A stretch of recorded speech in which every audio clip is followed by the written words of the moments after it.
What's going on, everybody? My name is Jake and welcome back to more Pokemon Crystal. In the last part, we liberated Azalea Town of Team Rocket by defeating them at the Slowpoke Well, our first encounter with the, once again, antagonist team of Generation 2, our old friends from Gen 1. And in this part, now that we have defeated all the Rockets and they have left Azalea Town, we can go ahead and take on the Azalea Town Pokemon Gym. So let's go ahead and do that. What do you guys say? Yo, Challenger, Bugsy's young, but his knowledge of bug Pokemon is for real. It's going to be tough without my advice. Let's see, bug Pokemon don't like fire. Flying type moves are super effective too. Well, it just so happens we have one of each of those kinds to have a type advantage over Bugsy.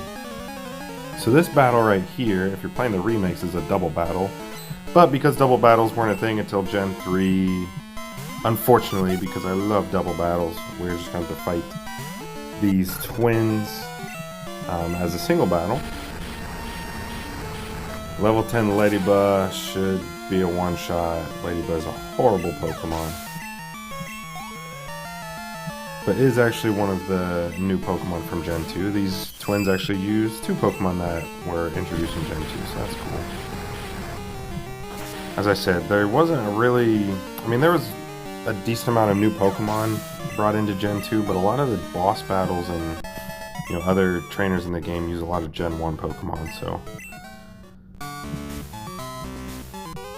Right now, 2 out of 3 of our team are Gen 2 Pokemon, so... I'm going to try to have an even split or majority Gen 2 Pokemon, because we're playing a Gen 2 game. But yeah, the Gen 1 Pokemon are pretty ubiquitous in Johto. This guy's got a Caterpie, speaking of Gen 1 Pokemon. And yeah, like I mentioned before, we're just going to be able to sweep through this gym, really no problem, up until the gym leader. Similar to Faulkner, Bugsy in this game is not nearly as difficult as what he is in the remakes. The remakes, Bugsy has actually beaten me when I have a flying type and I started with Cyndaquil, so he's actually a lot tougher in the remakes, but in this game I'm really not too worried about it.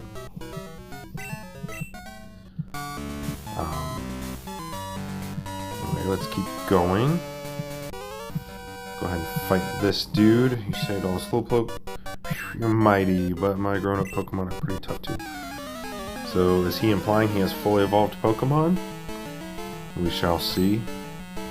He has one Pokemon, and it's a Paris. Alright. Well, if it was all grown up, it'd be a Parasect like ours from Fire Red. But it's not, and it has a quad weakness to fire. So, yeah. You're dead. And very nice. We have one more trainer battle. I'm going to go ahead and switch Pidgey out front for it. Go ahead and get him some experience. Like this last gym trainer. I don't think all of the trainers in this gym are required. I think you have to fight the twins and then one of those two bug trainers on either side, and then this guy, if you just time it up right, you can avoid him. This guy I'm pretty sure has the entire Weedle line, if I remember correctly. So I have a Weedle, a Kakuna, and a Beedrill, which should be our first case of fighting a fully evolved Pokemon at this point. Yep, there's a Kakuna.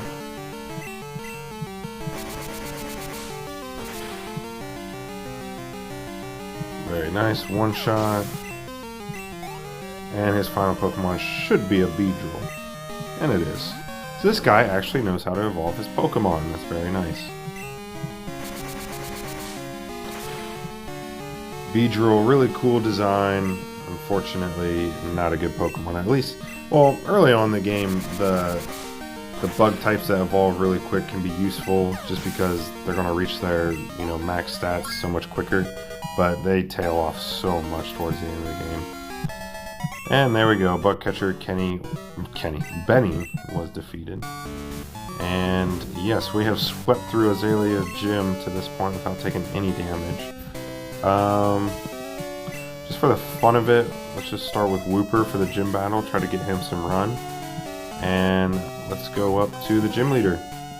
I'm Bugsy. I never lose when it comes to bug Pokemon. My research is going to make me the authority on bug Pokemon. Let me demonstrate what I've learned from my studies.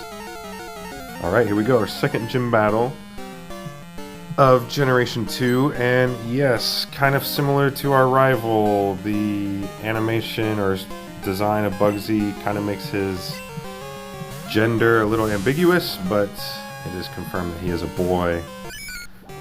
But yes, another character who I thought for the longest time was a girl.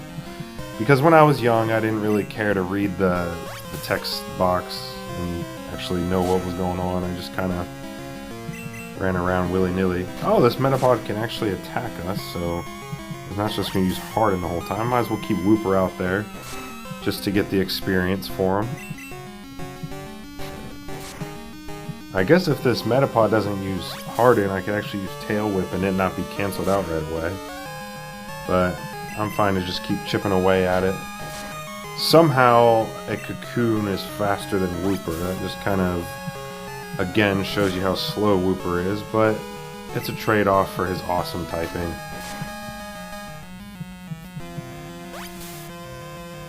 And there we go. Persistence pays off. Alright, now he sends out Kakuna. Okay, so in the remakes he starts off with his ace Pokemon. That's going to be not very effective because we are part ground type, but of course we get poisons. So I'm going to go ahead and switch to Quilava.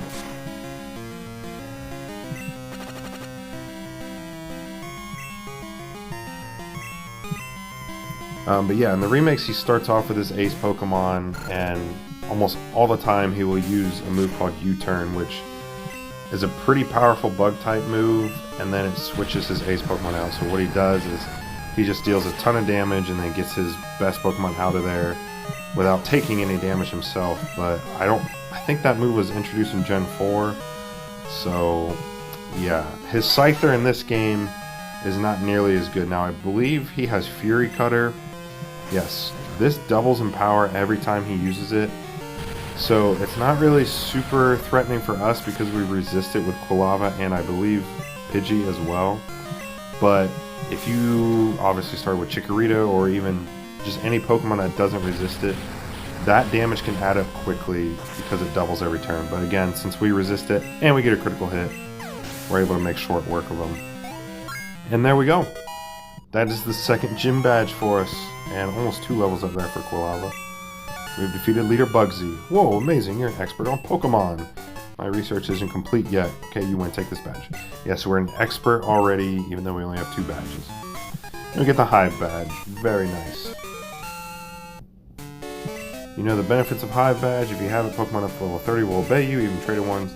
And Pokemon that no cut will be able to use that outside of battle too. Also, once you have this, he gives us TM49, which I believe is for Fury Cutter. Yes. Yes, you don't miss, it doubles in power every turn. And apparently he discovered it, so that's cool. Yeah, the remakes, he gives you the HM for U-Turn, but again, not in this game, so let's stop talking about the remakes because we're not playing the remakes. Alright, Wooper's probably going to faint from poison, which might be the worst way to go. Nope, we're going to get there in time. Let's go ahead and heal up before we leave Azalea Town, because there's actually something of significance before we leave.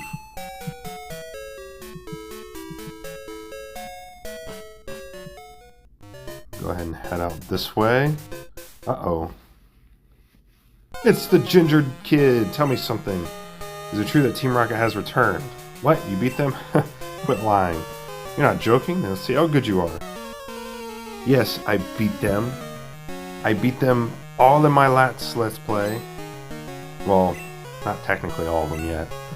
But I beat the main story against them in my last Let's Play. And I'm, what, 4-0 against them already in this one. So you can suck it and also screw you for that. Pretty sure all this Ghastly knows to attack us is Lick, so I'm just going to kind of thug this out and hope that Wooper wakes up fairly quickly.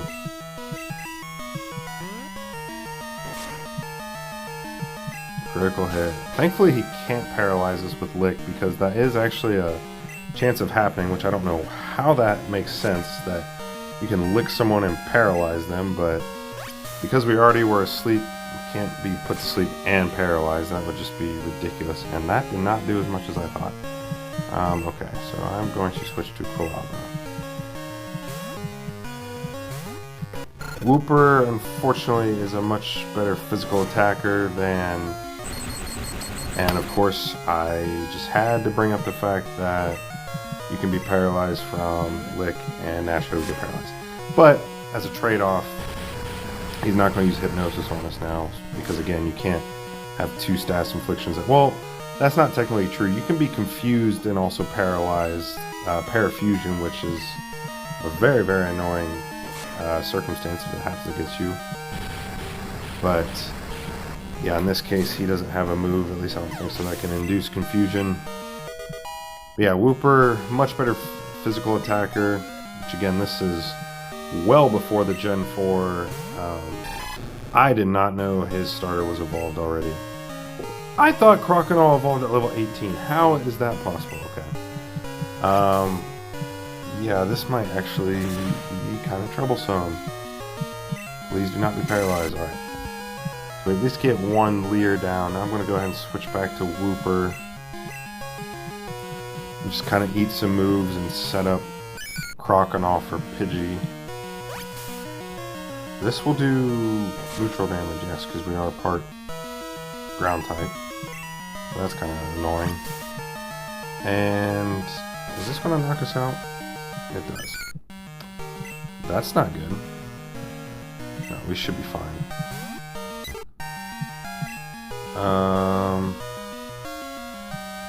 I want to say Quick Attack's probably the best bet out of all the moves. Okay. Didn't really do a lot. I might have to switch to try Gust. And of course it outspeeds us when we don't use Quick Attack. Yeah, I'm gonna have to switch to Bellsprout here and heal up. This Crocodile is giving me some trouble. Alright. Yay, filler Pokemon! Alright, even though we're 11 levels below this, we're gonna resist it. We should survive. Alright. And let's go ahead and use a potion on Pidgey.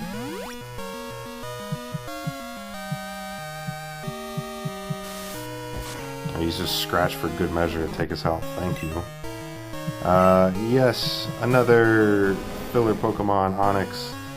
You can't really see his pupils in his back sprite, so it kind of looks like he's possessed, which is kind of cool, but another potion for Mr. Pidgey, yes.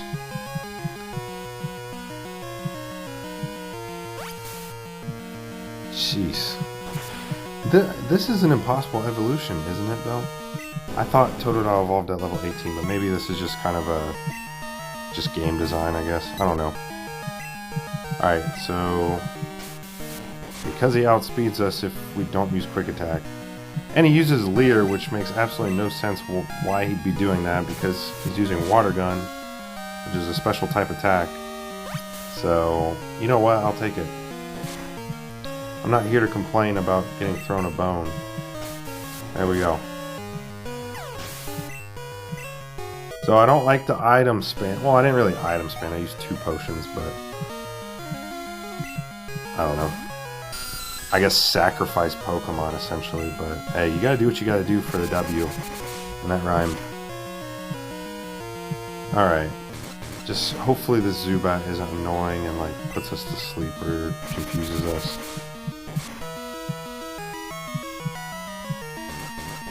Just don't critical hit, please. Thank you. Alright, this should do it. Alright, so a little bit more challenging. That was probably the most challenging battle we've had to this point, but we're able to get the win here against the red-headed stepchild Silver. Useless Pokemon. Listen, you only won because my Pokemon are weak. No, I won because I've caught more Pokemon than you, and I could use them as filler sacrifices. I hate the weak. Pokemon trainers, it doesn't matter who or what. I'm going to be strong and wipe out the weak. That goes for Team Rocket too. They act big and tough in a group, but get them alone and they're weak. I hate them all. Stay out of my way. A weakling like you is the only distraction. He really loves the word weak. And, oh, jeez. I completely forgot about this. Yeah, the egg that we got from one of Professor Elm's aids is hatching into Togepi.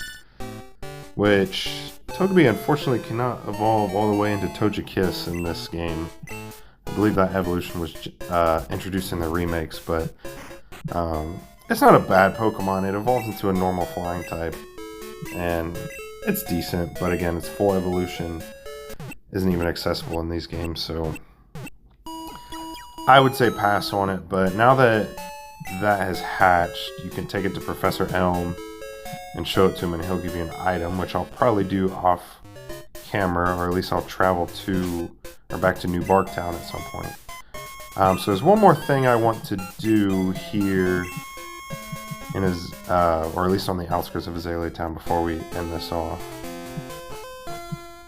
We go to the Ilex Forest, and you can't get through Ilex Forest right now because there's a tree that needs cut down. So you want to talk to this guy. Oh man, my boss is going to be steaming. The Farfetch that cuts trees for charcoal took off on me. Can't go looking for it in here in the Ilex Forest. It's too big, dark, and scary for me. Alright, let the 10-year-old girl go do it, you fucking pussy. Alright. I want to say in the remakes there's 2 of them, or maybe there's 2 of them in these games. I can't remember. Oh, we get a revive. That would have been useful for the battle against Silver, but yeah.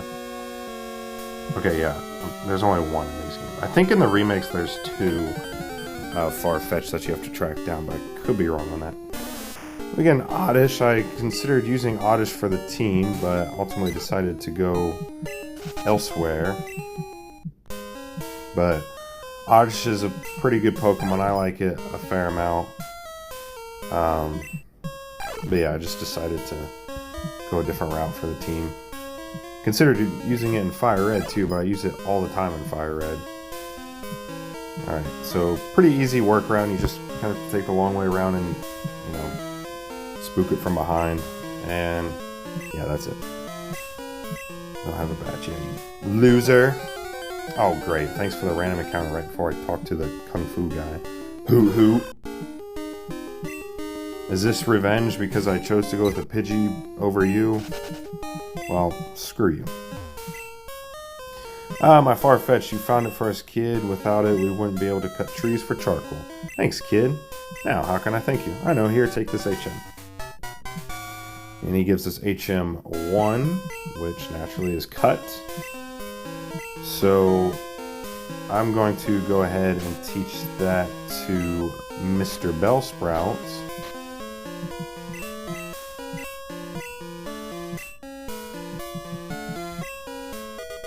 And because it knows less than 4 moves, it just learns right away.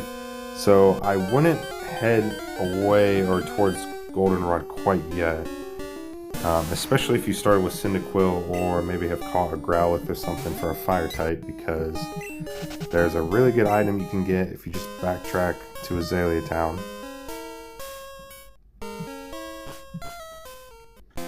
Naturally, because I started with Cyndaquil, I really want to take advantage of this. So we want to go ahead and head into the guy's house, even though we clearly were ahead of him when we left. Go back and talk to him. You chased out Team Rocket and went to Ilex Forest alone. That takes guts. I like that. Come train with us. Okay, never mind. He doesn't give you it. This guy does. Trying to think he's... Yeah, even though... Wait, you had a green shirt on in the forest and you somehow teleported ahead of us and changed clothes? You weirdo.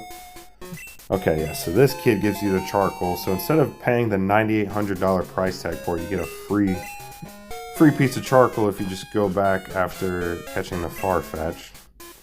So I'm going to go ahead and give Quilava this charcoal.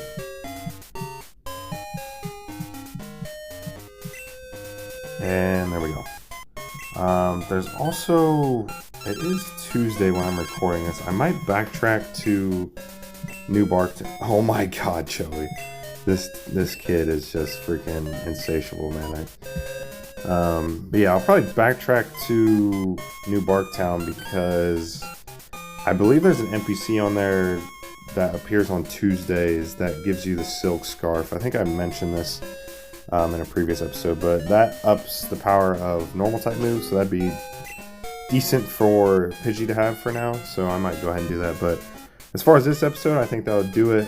Next time we'll go ahead and head to Goldenrod City, but hey, we got our second gym badge, which we'll go ahead and take a look real quick. Very nice. So yeah, we got our gym badge, beat our rival for the second time, and we now have the Atrium for cut, so we can make our way north to Goldenrod. Alright, so that'll do it for this part.